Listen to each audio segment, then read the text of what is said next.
Hello viewers, எல்லாருக்கும் வணக்கம். நம்ம இந்த வீடியோவில் 12th ஆகஸ்ட் 2024 மார்க்கெட் அப்டேட்டை பார்க்கலாம். அப்புறம் ஸ்டாக்ஸில் இதெல்லாம் டாப் கெய்னர்ஸ், இதெல்லாம் டாப் லூசர்ஸ், எஃப்ஐஎஸ்டிஎஸ் இவங்கெல்லாம் வந்து எவ்வளோ க்ரோர்ஸ்க்கு ஸ்டாக்ஸை பை அண்ட் செல் பண்ணியிருக்கிறாங்க, க்ரூட் எதுக்காக ரேலி ஆச்சுது, கோல்டு எதுக்காக ரேலி ஆச்சுது, எல்லா டீட்டெயில்ஸும் நம்ம இந்த வீடியோவில் பார்க்கலாம். ஃபஸ்ட் வந்து மார்க்கெட் அப்டேட்டை பார்த்துடலாம். நிஃப்டி பார்த்திங்கன்னா ஒரு 20 பாயிண்ட் வந்து வளர்ந்துருந்துச்சு. ஸோ க்ளோஸ் ஆகிறப்போ பெரிய டிஃப்ரென்ஸ் இல்லைனாலும் இன்ட்ராடேயில் வந்து நிஃப்டி பயங்கர ஒலட்டைலில் தான் மூவ் ஆகிட்டு இருந்துச்சு. அது மட்டும் இல்லாமல் நிஃப்டி வந்து இந்த அளவுக்கு வாலட்டைலில் மூவ் ஆனதுக்கு முக்கியமான காரணம் ஹிண்டன்பர்க்கோட அந்த ரிப்போர்ட்டு தான். கிஃப்ட் நிஃப்டி பார்த்திங்கன்னா இப்போதைக்கு ஒரு 26 பாயிண்ட் வந்து பாசிட்டிவில் தான் காட்டுது. ஸோ இது வந்து ஒரு நான் ஈவெண்ட் மாதிரி தெரிஞ்சாலும் எஃப்ஐஸை பார்த்தோம் அப்படின்னா அதிகமான அளவுக்கு செல் பண்ணியிருந்தாங்க. நான் லாஸ்ட் வீடியோலேயே சொன்ன மாதிரி அவங்க எஃப்ஐஎஸும் இதுக்கு ரியாக்ட் பண்ணியிருக்காங்க. அதே மாதிரி அதானி ஸ்டாக்ஸ் எல்லாமே வந்து இதுக்கு ரியாக்ட் பண்ணியிருக்குது. எல்லாமே வந்து கொஞ்சம் நெகட்டிவாக தான் க்ளோஸ் ஆச்சுது. அதானி குரூப்போட நிறைய ஸ்டாக்ஸு. ஸோ இது வந்து இந்த ப்ராப்ளம் வந்து ஒரு தெளிவான முடிவு வர்ற வரைக்கும் இது ரிலேட்டடான நியூஸஸ் வரும்போதெல்லாம் மார்க்கெட்ஸ் வந்து இதே மாதிரி ரியாக்ட் பண்ணுறதுக்கான வாய்ப்புகள் அதிகமாகவே இருக்குது. ஸோ மார்க்கெட் வந்து ஆல்ரெடி வந்து ரொம்பவே ஓவர் வேல்யூடாக இருக்கிறதுனால ஏதாவது ஒரு நியூஸ் வந்தால் அதை வச்சு வந்து ப்ராஃபிட் புக் பண்ணலான்னு தான் எல்லாருமே இருப்பாங்க. ஸோ அந்த மாதிரி சுச்சுவேஷன்ஸில் மார்க்கெட் வந்து கரெக்ட் ஆகிறதுக்கான சான்சஸ் நிறையவே இருக்குது. அப்புறம் ஸ்டாக்ஸில் பார்த்தோம் அப்படின்னா டாப் கெய்னர்ஸில் ஃபஸ்ட் வந்து ஓஎன்ஜிசி இருக்குது. ஒரு 8 பாயிண்ட் வந்து ரேலி ஆகிருக்குது. ஓஎன்ஜிசி எதுக்காக ரேலி ஆச்சுதுன்னு பார்த்தோம் அப்படின்னா ஓஎன்ஜிசி வந்து புதுசாக இருக்கிற ஓஎன்ஜிசியும் சரி, அப்புறம் வந்து ஓஏஎல்லும் சரி, புதுசாக இருக்கிற வெல்ஸ்லேருந்து அவங்க கேஸ் ப்ரொடியூஸ் பண்ணினாங்கன்னா அதுக்கு வந்து ப்ரைஸ் வந்து ஏபிஎம்மை விட 20% வந்து அதிகமாக ஃபிக்ஸ் பண்ணிக்கலாம் அப்படின்னு வந்து கவர்மெண்ட் சொல்லியிருக்கிறாங்க. ஸோ ஏபிஎம்னா அட்மினிஸ்ட்ரேட்டட் ப்ரைஸ் மெக்கானிசம். ஸோ அதில் வந்து இவங்க அதிகமான அளவுக்கு வந்து ப்ரைஸ் ஃபிக்ஸ் பண்ணிக்கலாங்கிறது இவங்களோட லாபத்தை இன்க்ரீஸ் பண்ணுறதுக்கான வாய்ப்புகள் அதிகமாகவே கொடுக்குது. அதனால் ஓஎன்ஜிசி ரேலி ஆகிருக்குது. அப்புறம் ஹீரோ மோட்டோகார்ப்பை பார்த்தோம் அப்படின்னா ஒரு 104 பாயிண்ட் வந்து ரேலி ஆகிருக்குது. அதுக்கு காரணம் ஹீரோ மோட்டோகார்ப்போட Q1 ப்ரிவ்யூ வந்துச்சு. அந்த ப்ரிவ்யூ வந்து ரொம்பவே நல்லா இருந்ததுனால அதாவது ரிசல்ட் வந்து நல்லா வருங்கிறது அது இண்டிகேட் பண்ணுற மாதிரி வந்ததுனால ஹீரோ மோட்டோகார்ப் வந்து ரேலி ஆகி டாப் கெய்னர்ஸில் செகண்ட் இருக்குது. அப்புறம் ஆக்சிஸ் பேங்கை பார்த்தோம் அப்படின்னா டாப் கெய்னர்ஸில் தேர்ட் இருக்குது. அது ஒரு 21 பாயிண்ட் வந்து ரேலி ஆகிருக்குது.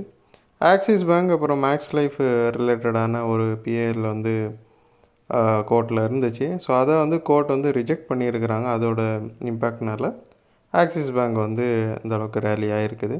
அப்புறம் டாப் லூசர்ஸில் ஃபஸ்ட் யார் இருக்கான்னு பார்த்தோம் அப்படின்னா என்டிபிசி இருக்குது. என்டிபிசி வந்து ஒரு 4 நாளைக்கு முன்னாடி 52 வீக் ஹையில் இருந்துச்சு.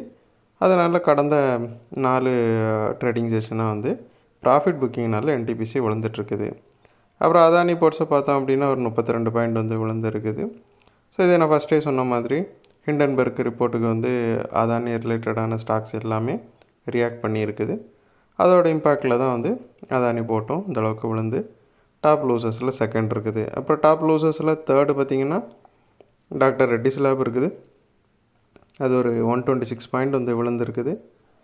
டாக்டர் ரெட்டிஸ் லேப் வந்து ரீசெண்டாக நல்ல ரேலியை கொடுத்துருந்துச்சு. இந்த சமயத்தில் பார்த்திங்கன்னா யூஎஸ்எஃப்டியை வந்து இவங்களோட வைசாக் ஃபெசிலிட்டிக்கு விஏஏ டேக் கொடுத்துருக்குறாங்க. ஸோ அதனால் வந்து யூஎஸ்எஃப்டியை வந்து அதில் ஏதாவது நடவடிக்கைகள் எடுக்க வாய்ப்பு இருக்கும் அப்படிங்கிற ஒரு எண்ணத்தினால வந்து டாக்டர் ரெட்டிஸ் லேப் வந்து இந்த அளவுக்கு விழுந்துருக்குது. அப்புறம் எஃப்ஐஎஸை பார்த்தோம் அப்படின்னா ஃபஸ்ட்டே சொன்ன மாதிரி அவங்க வந்து ஹிண்டன்பர்க்கோட ரிப்போர்ட்டுக்கு ரியாக்ட் பண்ணுற மாதிரி ஒரு 4680 crore வந்து செல் பண்ணியிருக்கிறாங்க. வெள்ளிக்கிழமை பை பண்ணியிருந்தாங்க, மண்டே வந்து செல் பண்ணியிருக்கிறாங்க. டிஎஸை பார்த்தோம் அப்படின்னா ஏறக்குறைய இவங்களுக்கு மேட்ச் பண்ணுற அளவுக்கு இவங்க எவ்வளோ விற்றாங்களோ அதுக்கு ஏறக்குறைய மேட்ச் பண்ணுற அளவுக்கு பை பண்ணியிருக்கிறாங்க. டிஎஸை பார்த்தோம் அப்படின்னா ஒரு 4477 crore வந்து பை பண்ணியிருக்கிறாங்க. டிஎஸ் வந்து 7th கண்டினியூஸ் டேவாக பை பண்ணிகிட்ருக்காங்க. டிஎஸ் மட்டும்தான் வந்து ஒரு முக்கியமான ரீசனாக இருக்கிறாங்க. மார்க்கெட் வந்து இந்த அளவுக்கு குளோபல் க்யூஸ் எதுவுமே சரியாக இல்லாத நேரமும் இந்த மாதிரி ஹிண்டன்பர்க் ரிப்போர்ட் வந்திருக்கிற நேரத்துலையும் மார்க்கெட் வந்து ரொம்ப விழாமல் இருக்கிறதுக்கு முக்கியமான காரணம் டிஐஸோட இந்த பை தான். அப்புறம் வந்து க்ரூடு பார்த்தோம் அப்படின்னா ஒரு $2.44 வந்து ஒவ்வொரு பேரலுக்கும் இன்க்ரீஸ் ஆகி 81.96 இருக்குது. மிடில் ஈஸ்ட்டில் பார்த்திங்கன்னா எகைன் வந்து கொஞ்சமாக டென்ஷனான சிச்சுவேஷன்ஸ் வந்து இருக்கிறதுனால க்ரூடு வந்து இந்த அளவுக்கு ப்ரைஸு ஹைக் ஆகிருக்குது. அப்புறம் கோல்டு பார்த்தோம் அப்படின்னா கோல்டு வந்து 2511 இருக்குது. 44 பாயிண்ட் வந்து ரேலி ஆகிருக்குது. கோல்டு ஃபியூச்சர் வந்து இந்த மாதிரி 2500 பாயிண்ட்ஸ் வந்து தாண்டது வந்து கோல்டு வந்து ஹை ப்ரைஸில் இருக்குதுங்கிறது தான் இண்டிகேட் பண்ணுது. கோல்டு இந்த அளவுக்கு ரேலி ஆனதுக்கும் காரணம் வந்து இந்த ஜியோபொலிட்டிக்கல் டென்ஷன் தான்.